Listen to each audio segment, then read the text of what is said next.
तो दोस्तों यही है वो कुआं और ये पीपल का पेड़ जिसके बारे में अफवाह चलती है कि इस पे रात को चुड़ैल रहती है। तो इसी की पड़ताल करने आज हम यहाँ पे पहुँचे थे।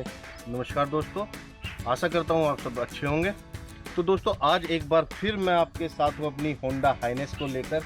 तो दोस्तों आज के इस वीडियो में मैं आपसे 2-3 चीज़ों के बारे में डिस्कस करूँगा, जैसे अब मेरा राइड कंफर्ट कैसा रहा, इंजन की परफॉर्मेंस कैसी रही, और मैंने इसकी 2 सर्विस करा ली है तो उनकी कॉस्ट कितनी रही, और इन्हीं ब्रेकिंग कैसी रही। थोड़ा ऑफ रोड भी मैं कुछ टाइम के लिए इस पर राइड रही है मेरी थोड़ी, वो कैसा रहा, और हाईवे की राइड मेरी ज़्यादा रही है तो वो कैसी रही, और सबसे महत्वपूर्ण बात कि इसने माइलेज कितना दिया।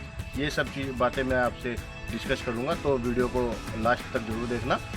तो सबसे पहले दोस्तों मैं इसकी पोजीशन की बात कर लेता हूँ। सीट पोजीशन कैसा कंफर्ट रहता है। जब मैंने ये बाइक एक दिन में 270 किलोमीटर भी चलाई है, तो आप ये यकीन मानना दोस्तों कि किसी तरह का कहीं कमर में, बैक पे, या आपके शोल्डर पे, या उंगलियों में कहीं भी किसी भी तरह का कोई पेन आपको महसूस नहीं होता। उसके 2-3 रीज़न मैं मानता हूँ। एक तो इसका जो बैठने के बाद आपका एंगल बनता है उसका, दूसरा इसका क्लच बहुत लाइट है तो उंगलियां आपकी कंफर्ट में रहती है, और ये बाइक वाइब्रेट नहीं करती दोस्तों, इसलिए आपके शोल्डर में दर्द नहीं होता है। एक चीज़ तो ये है। दूसरा इंजन की परफॉर्मेंस के बारे में, जैसा कि मैं आपको बता चुका हूँ कि 100-150 किलोमीटर तक लगातार चलने पर भी इंजन मतलब आपको कोई दिक्कत ही महसूस नहीं होती बिल्कुल भी किसी तरह की। और ये मैं बिल्कुल सच बात कह रहा हूँ, खुद एक्सपीरियंस कर चुका हूँ। 9000 किलोमीटर चलाने के बाद मैं आपसे ये बातें कर रहा हूँ आज।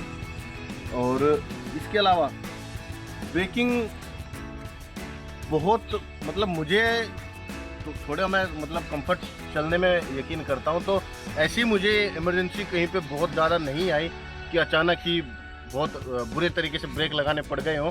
लेकिन ओवरऑल अच्छे रहे हैं दोस्तों। वैसे तो ओवरऑल इस बाइक के साथ मेरा एक्सपीरियंस बहुत बेहतरीन रहा है। इसके राइड कंफर्ट को लेकर या इंजन को लेकर कोई इशू नहीं है। लेकिन कमियां बताना भी ज़रूरी होता है, नहीं तो आप कहेंगे कि कमियां, ऐसा तो कोई परफेक्ट बाइक बनी नहीं। तो कमी के तौर पर मैं इसमें 2-3 चीज़ें बता सकता हूं आपको। नंबर 1 पिलियन की सीट। अगर ये सीट थोड़ी सी बड़ी होती और ये ग्रैब रिल थोड़ा सा सपोर्ट करती उसकी पीठ को तो बेहतर रहता।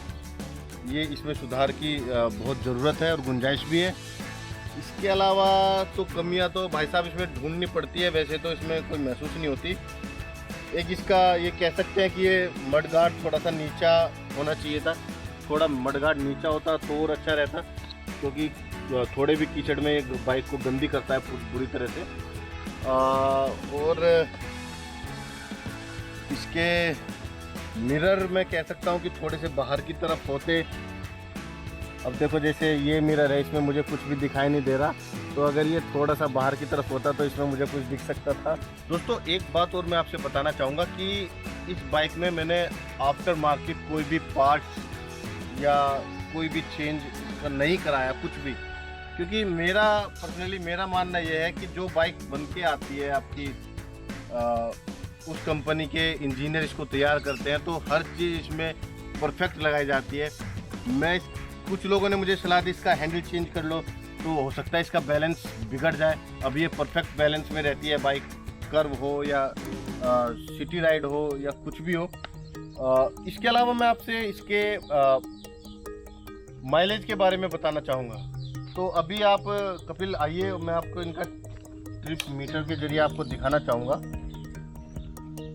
मैंने इसका ट्रिप लगाया था, ट्रिप ए, आप देख सकते हैं 142 किलोमीटर चल चुकी है, और ये ट्रिप ए का माइलेज इसको दिखाएगा।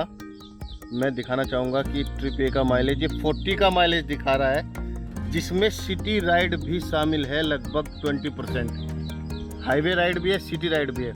और जब मैं हाईवे पर था तब ये माइलेज 42 के आसपास इसका पहुँच गया था, और अभी ये माइलेज 40 आ गया है, जिसमें सिटी राइड भी शामिल है।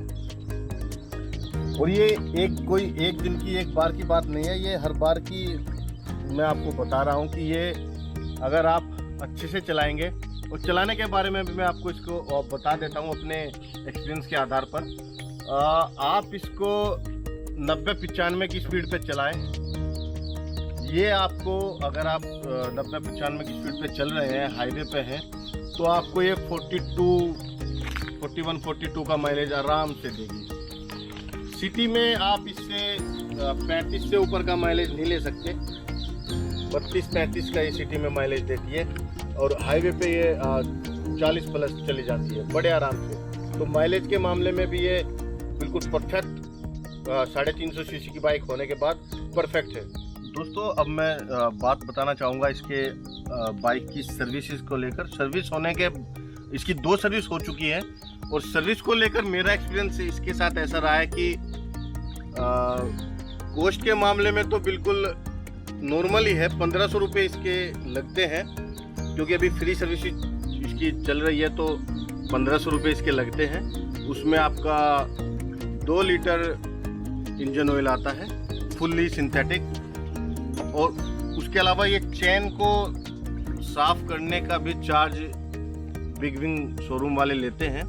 इसकी कॉस्ट आपको 150 रुपये के आसपास लगती है। तो यही बस इसमें खर्चा है, इसके अलावा कोई खर्च इसमें नहीं है। तो दोस्तों इस बाइक को लेकर क्या है मेरा वर्डिक्ट, ये मैं आपसे अब बताने वाला हूँ। इस बाइक को लेने के बाद मैं खुश हूँ?